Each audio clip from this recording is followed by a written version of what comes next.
I love Easter. I love the fact that I can celebrate Easter.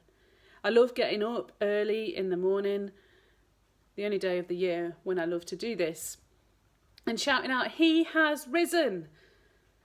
In Ramsbottom, we used to do it on the side of the hill with all the churches together. This year, people are encouraged not to go anywhere near the hill. And in the local newspaper, they've actually got a picture of the church in Ramsbottom on the hill, encouraging people not to go up the hill. And there's all sorts of people there, and I know half of them, and one of them is me. They're worried I'm going to go up the hill, but I'm not.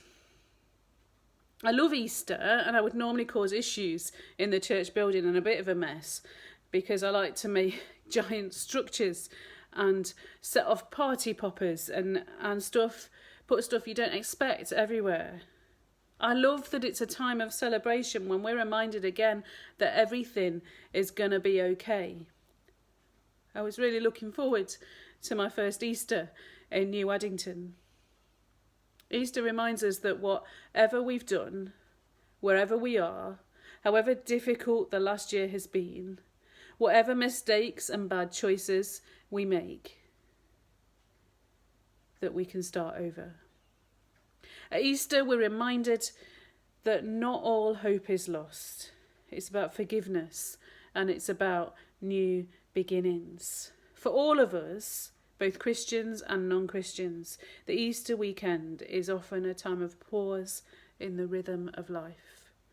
It's one of the only days of the year that shops aren't normally open. We stop and we breathe and we find rest. Some of us. It's quite a lot different this year though, isn't it? But this weekend still has a bit of a unique feel about it. We've perhaps made an extra effort this year to keep some of our traditions going, or to find services to go to, or we've tried out new things that we wouldn't have normally done before, or we spent some time reflecting. We are on pause at the moment. Easter, we could describe Easter as a kind of a Christian faith rehab thing. We stop and we pause. We'd normally spend more time in our church building with our church family than any other time of year. And we remember what this is all about. On that first Easter, the rhythm of life and death, of creation and fall and death, was interrupted. First, they paused on the Sabbath as Jesus lay in the tomb, but that was only for a moment before something amazing happened. The pause of the Sabbath silence was heavy until this happened. Let's have a read of John chapter 20, verses 1 to 10. Early on the first day of the week, while it was still dark, Mary Magdalene went to the tomb and saw that the stone had been removed from the entrance. So she came running to Simon Peter and the other disciple, the one Jesus loved, and said, "They've taken the Lord out of the tomb, and we don't know where they've put him." So Peter and the other disciple started for the tomb. Both were running, but the other disciple outran Peter and reached the tomb first. He bent over and looked in at the strips of linen lying there, but did not go in. Then Simon Peter came along behind him and went straight into the tomb. He saw the strips of linen lying there, as well as the cloth that had been wrapped around Jesus' head. The cloth was still lying in its place, separate from the linen. Finally, the other disciple who'd reached the tomb first also went inside. He saw and he believed. They still don't understand from Scripture that Jesus had to rise from the dead. Then the disciples went back to where they were staying.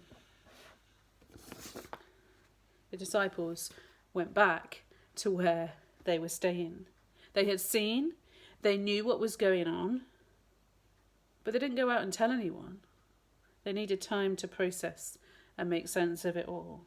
The empty tomb was full of chaos and of questions. They still did not understand why Jesus had to rise from the dead. It was full of questions about the human reality of the disappearance of the body. It was full of questions about the linen cloth laid out so specifically and so neatly. It had the question of whether this may be something different going on, whether it might be a new dawn, a new week, or a whole new creation. This was a time of processing the newness of the news of the resurrection. So no wonder they went back to where they were staying. I'm struggling a bit with Easter this year, if I'm honest, because I want to declare it from the rooftops. I'd quite like to be meeting in person to celebrate. But when you look at what the disciples did, they didn't do that. They retreated back into their homes to begin to understand the hugeness of what has just happened. Perhaps that's what we're doing right now. Like the disciples, the reality of life getting better is wrapped up in the reality of grief. How do we move forward when the heart-wrenching feeling of helplessness is weighing us down? How do we move forward when life has changed beyond all recognition? This is a time of stop. We can't control what is happening around us. And when we go into the rehab of Easter, we use that time to process life and try and heal what is broken. And it takes time. Just as it took time for the disciples to completely grasp the reality of resurrection and what it means to them. Whilst we may be grieving the loss of a proper resurrection celebration, perhaps this is a call to live the resurrection story differently this year, to go back to processing the hugeness of it all, to go deeper into what difference this makes into yours and others' lives, to rediscover the joy you found when you realised that there was more to life than this, that there was victory over death. If Easter is a bit like a time of rehab, a bit like a pause in the year, perhaps this year it might be about rediscovering and restoring faith in what is beyond all comprehension. The disciples go home, processing the realisation that the world has turned a corner. Death has been defeated. The disciples go home, processing the fact that winter is turned into spring. A new life is here. The disciples go home trying to understand the fact that God has said yes to Jesus, that it has been finished, that the work he's been sent to do was completed with those words on the cross. It has been done. It has finished. The reset button, it's been pressed. And as the new reality is discovered, we will get closer to life in all its fullness. The disciples go home realising that Jesus is alive, but trying to work out how death has been defeated and that there is new life beyond, because they're still grieving. The disciples, they go home. It doesn't make sense why they don't get excited straight away, does it? I mean, we would, wouldn't we? Well, actually, it does make sense, because in a world where death has been defeated, but we see death all around, it's difficult to comprehend at times the hope of the resurrection. What are you going to do with the news of the resurrection today? How can we declare the hope of resurrection to a world that is living in fear and grieving right now? How can we declare it in our circumstances today? Perhaps first we need to discover the reality for ourselves again. We might know the wonderfulness of it all, but do we feel it? Do we live it? Perhaps this time where we cannot meet is a time for gathering together the joy again and the hope again, and to ask for forgiveness when we've been taken for granted. The hope that we have in Jesus and the beauty of celebrating that together. Perhaps it's a time when we rediscover our love for Jesus and his body, the church.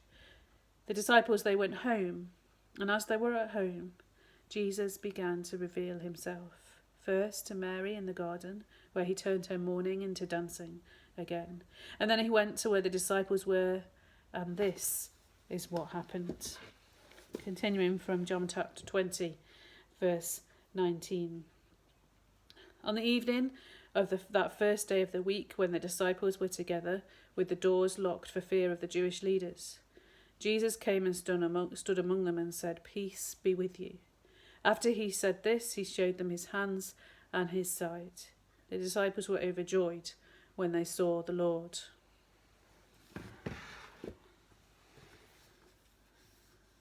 It took time.